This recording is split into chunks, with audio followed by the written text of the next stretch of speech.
Hello everyone, अगर आप भी ऑनलाइन वैकेंसी फॉर्म फिल करते हैं और अभी तक आपने सीजी रोजगार पंजीयन छत्तीसगढ़ रोजगार पंजीयन में अभी तक अपना रजिस्ट्रेशन नहीं किया है तो अब आपको अपना रजिस्ट्रेशन कर लेना होगा। रजिस्ट्रेशन करने के बाद यहाँ पर आपको पर्सनल डिटेल्स आपके फिल करने होंगे। उसके बाद यहाँ पर आपके क्वालिफिकेशन ऐड करने होंगे, जैसे कि आपने ग्रेजुएशन किया है, 10th 12th या पीजी किया है तो आप यहाँ पर उसे ऐड कर सकते हैं। अगर मान लीजिए आपने ग्रेजुएशन नहीं किया, आपने 5th 8th या 9th या 10th क्लास पास आउट किया तो उसे भी आप यहाँ पर ऐड कर पाएंगे। क्वालिफिकेशन ऐड करने के बाद यहाँ पर आपको पासपोर्ट साइज फोटो यहाँ पर आपको अपलोड करना होगा। फाइनल सबमिशन करने के बाद यहाँ पर आपको एक सर्टिफिकेट जनरेट होगा जिसे आपको यहाँ पर डाउनलोड कर अपने पास रखना होगा। तो आप इसे कैसे डाउनलोड करेंगे, साथ ही यहाँ पर एक चीज का ध्यान रखेंगे कि यहाँ पर आपका जो आधार है उस पर मोबाइल नंबर ऐड होना जरूरी है। अगर अभी तक आपने अपने आधार पर मोबाइल नंबर रजिस्टर नहीं किया है तो कोई भी नियरेस्ट आधार केंद्र में जाकर मोबाइल नंबर जरूर अपडेट करें, नहीं तो आप यहाँ पर अपने फॉर्म के लिए रजिस्ट्रेशन नहीं कर पाएंगे। तो आप इसके लिए कैसे ऑनलाइन अप्लाई करेंगे देंगे पूरी जानकारी इस वीडियो में, तो इस वीडियो के अंत तक जरूर देखें। चलिए स्टार्ट करते हैं फॉर्म फिलिंग। चलिए तो हम आ जाते हैं सर्च बार पर। यहाँ पर सिंपली आपको टाइप करना है सीजी रोजगार पंजीयन। एंटर करने के बाद जैसे आप क्लिक करेंगे तो यहाँ पर उनका ऑफिशियल वेबसाइट आपको देखने मिल जाएगा, जिस पे आप क्लिक कर कर आप उनके ऑफिशियल वेबसाइट पे आ जाएंगे। अब यहाँ सबसे पहले हमें रजिस्ट्रेशन करना, तो यहाँ पर लॉगिन का ऑप्शन आपको शो कर रहा है, जिन पे आप लॉगिन पर जाना है और यहाँ पर रोजगार पे आपको जाना है। यहाँ पर 3 ऑप्शन आपको देखने मिलेगा। लॉगिन, जैसे आपके पास ऑलरेडी रजिस्टर है तो आप डायरेक्ट लॉगिन कर सकते हैं, या फिर नवीनीकरण या फिर रिन्यूअल करना है तो उसका भी ऑप्शन यहाँ पर दिया गया है। चलिए तो फिलहाल हमें यहाँ पर अपना रजिस्ट्रेशन करना है, तो यहाँ पर पंजीयन का ऑप्शन आपको देखने मिलेगा। तो सिंपली आपको उस पर क्लिक करना है। जैसे आप क्लिक करेंगे तो यहाँ पर पुराना पंजीयन आपसे पूछा जाएगा।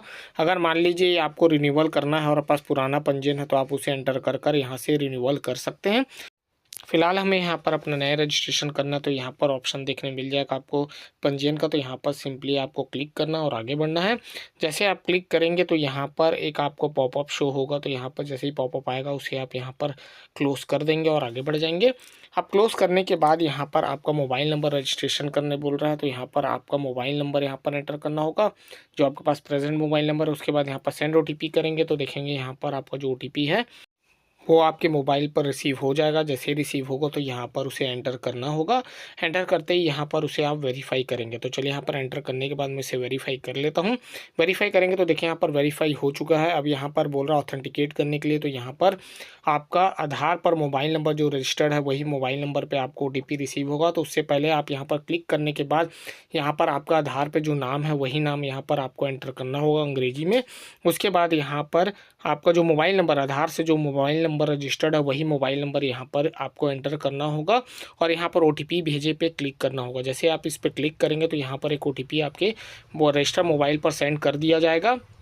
अब जैसे यहाँ पर क्लिक करेंगे तो देखेंगे यहाँ पर आपके लास्ट रजिस्टर मोबाइल नंबर यहाँ पर शो करेगा कि कौन सा मोबाइल नंबर आपका रजिस्टर्ड है। उसके बाद यहाँ पर देखेंगे कि आपको OTP अगर 2 मिनट में अगर रिसीव नहीं होता है तो यहाँ पर टाइमर ऑफ करने के बाद रीसेंड भी आप कर सकते हैं। अगर प्राप्त नहीं हुआ, अगर हो गया तो यहाँ पर OTP प्राप्त हुआ पे आपको क्लिक करना है और अपना OTP नंबर यहाँ पर एंटर करना होगा। तो चलिए यहाँ पर मैं क्लिक करता हूँ। जैसे क्लिक करेंगे अब यहाँ पर आपका जो OTP है उसे आपको यहाँ पर एंटर कर कर यहाँ पर उसे वेरीफाई करना होगा। तो चलिए यहाँ पर मैंने OTP यहाँ पर एंटर कर लिया। अब उसे वेरीफाई पे क्लिक करेंगे। अब वेरीफाई पे क्लिक करते ही यहाँ पर देखेंगे पॉपअप आ जाएगा कि यहाँ पर वेरीफाई हो चुका है आपका मोबाइल नंबर। अब उसके बाद यहाँ पर आप आगे बढ़ जाएंगे। अब यहाँ पर जो आपका नाम वगैरह वो यहाँ पर आपको शो कर देगा।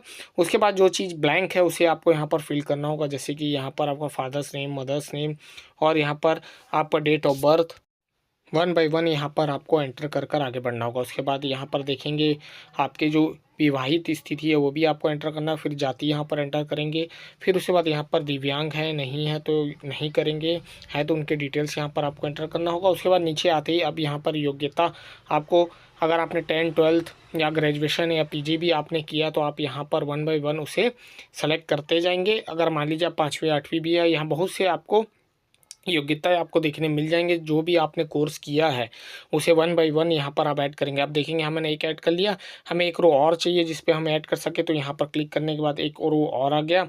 ऐसे ही आप 1 बाय 1 आप यहाँ पर उसे ऐड करते जाएंगे। तो देखेंगे मैंने यहाँ पर 1 बाय 1 मैंने यहाँ पर ऐड कर लिया। अब मैंने पीजी किया तो पीजी को भी आप यहाँ पर एंटर कर लेंगे। उसके बाद एंटर करने के बाद यहाँ पर मुख्य योग्यता आपका क्या था, जो भी हाई एजुकेशन आपका था पीजी का, उसको अगर आपने पीजी किया, अगर मान लीजिए ग्रेजुएशन आपका हाईएस्ट क्वालिफिकेशन है, तो उसे आपको यहाँ पर चेक बॉक्स करने का ऑप्शन दिया, जिस पे आप चेक बॉक्स कर देंगे। चेक बॉक्स करने के बाद यहाँ पर वो सेव हो जाएगा। उसके बाद जैसे ही आप यहाँ पर सब डिटेल डालने के बाद यहाँ पर आपको नीचे आना है। नीचे आने के बाद यहाँ पर रोजगार की स्थिति है, तो रोजगार है बेरोजगार हैं तो यहाँ पर उसे सेलेक्ट कर लेंगे। उसके बाद यहाँ पर कार्य आप कहाँ पर करना चाहते हैं, राज्य में, देश में, विदेश में। अगर बाहर भी करना चाहें तो विदेश पे आप चेक बॉक्स कर सकते हैं। अगर राज्य में और देश में ही आपको करना तो उसे आप चेक बॉक्स करेंगे। अल्पसंख्या में आते हैं तो यहाँ पर उसे सेलेक्ट करेंगे, नहीं तो आप यहाँ पर उसे छोड़ सकते हैं।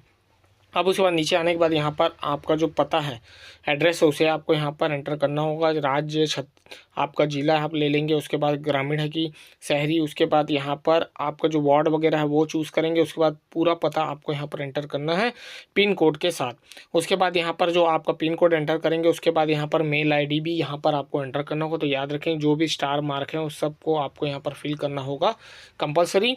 तो स्टार मार्क वाले को आपको फिल ज़रूर करें। अब यहाँ पर मेल आई एंटर करने के बाद यहाँ नीचे आएंगे तो अब यहाँ पर आपसे पासपोर्ट साइज़ फ़ोटो मांगा जाएगा, जो 10 से 100 KB के बीच यहाँ पर होना चाहिए और जेपीजी मोड का होना चाहिए, जेपीजी फॉर्मेट का होना चाहिए। अगर नहीं है, आपको समझ में नहीं आता, कोई भी चॉइस सेंटर में जाकर आप इसे अपलोड करा सकते हैं।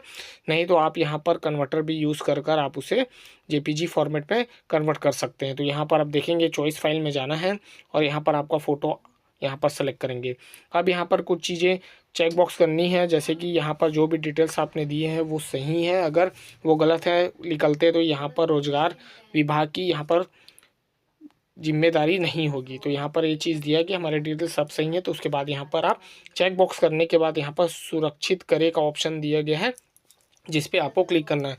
तो यहाँ पर देखेंगे आपका जो पंजीयन वो सक्सेसफुली सेव हो चुका है। अब यहाँ पर उसके जो क्रम है यहाँ पे लिख कर रख ले या फिर सेव कर रख ले। अगर मान लीजिए कुछ आगे डाउनलोड होने में दिक्कत होता है तो ये पंजीयन आपको यहाँ पर काम आ सकता है। तो ये चीज़, इसकी कॉपी आप ज़रूर एक बार सेव कर ज़रूर रखें। तो अब यहाँ पर ओके करेंगे। अब यहाँ पर आप अपना सर्टिफिकेट कैसे डाउनलोड करेंगे, तो यहाँ पर बहुत लोगों को दिक्कत होती है कि वो सर्टिफिकेट डाउनलोड नहीं कर पाते। तो यहाँ पर बोल रहा है पासवर्ड बदले या लॉगआउट करें। तो फिलहाल हम लॉगआउट नहीं कर सकते, पासवर्ड बदले पे आपको जाना होगा। तो आपके मैसेज में आपको एक पासवर्ड आया होगा रजिस्ट्रेशन नंबर के साथ, वही पासवर्ड आपको यहाँ पर यूज़ करना है बदलने के टाइम में। तो यहाँ पर बहुत लोग गलती करते हैं कि उन्हें पता नहीं रहता कि उन्हें लॉग आउट करना है कि उसे पासवर्ड कैसे बदले, क्योंकि उनको लगता है कि उनको पासवर्ड यहाँ पर रिसीव नहीं हुआ, बट यहाँ पर मैसेज पे उनको पासवर्ड रिसीव हो जाता है। तो आप सिंपली यहाँ पर बदले में आपको जाना है, लॉग आउट यहाँ पर बिल्कुल आपको नहीं करना है। आप लॉग आउट कर लोगे तो यहाँ पर फिर आपको दिक्कत हो सकती है लॉगिन करने के टाइम में। अब जैसे बदले में जाएंगे, जो मैसेज पे आपको यहाँ पर पासवर्ड रिसीव हुआ होगा उसको आप यहाँ पर एंटर करेंगे। फिर नया पासवर्ड यहाँ पर आपको बनाना है। तो स्मॉल, कैपिटल और स्पेशल कैरेक्टर न्यूमेरिकल लेकर आप इसे यहाँ पर पासवर्ड क्रिएट करेंगे। तो सेम जैसे आपने नया पासवर्ड में एंटर किया तो दोबारा उसको यहाँ पर कंफर्म करने के लिए वही सेम पासवर्ड आपको यहाँ पर एंटर करना होगा। उसके बाद यहाँ पर आपको सेव करना है। जैसे आप यहाँ पर सेव करेंगे तो यहाँ पर एक पॉपअप आ जाएगा कि आपका सक्सेसफुली यहाँ पर जो पासवर्ड है वो चेंज हो चुका है। तो यहाँ पर पॉपअप आने का वेट करेंगे। जैसे वेट आएगा देखेंगे कि यहाँ पर चेंज हो चुका था। अब जैसे यहाँ पर आप ओके करेंगे तो आप यहाँ पर ऑटोमेटिक लॉग आउट हो जाएंगे। अब चलिए मैं यहाँ पर ओके करता हूँ। अब ओके करने के बाद हम ऑटोमेटिक यहाँ पर लॉग आउट हो जाएंगे। यहाँ पर इसे क्लोज करेंगे पॉपअप को।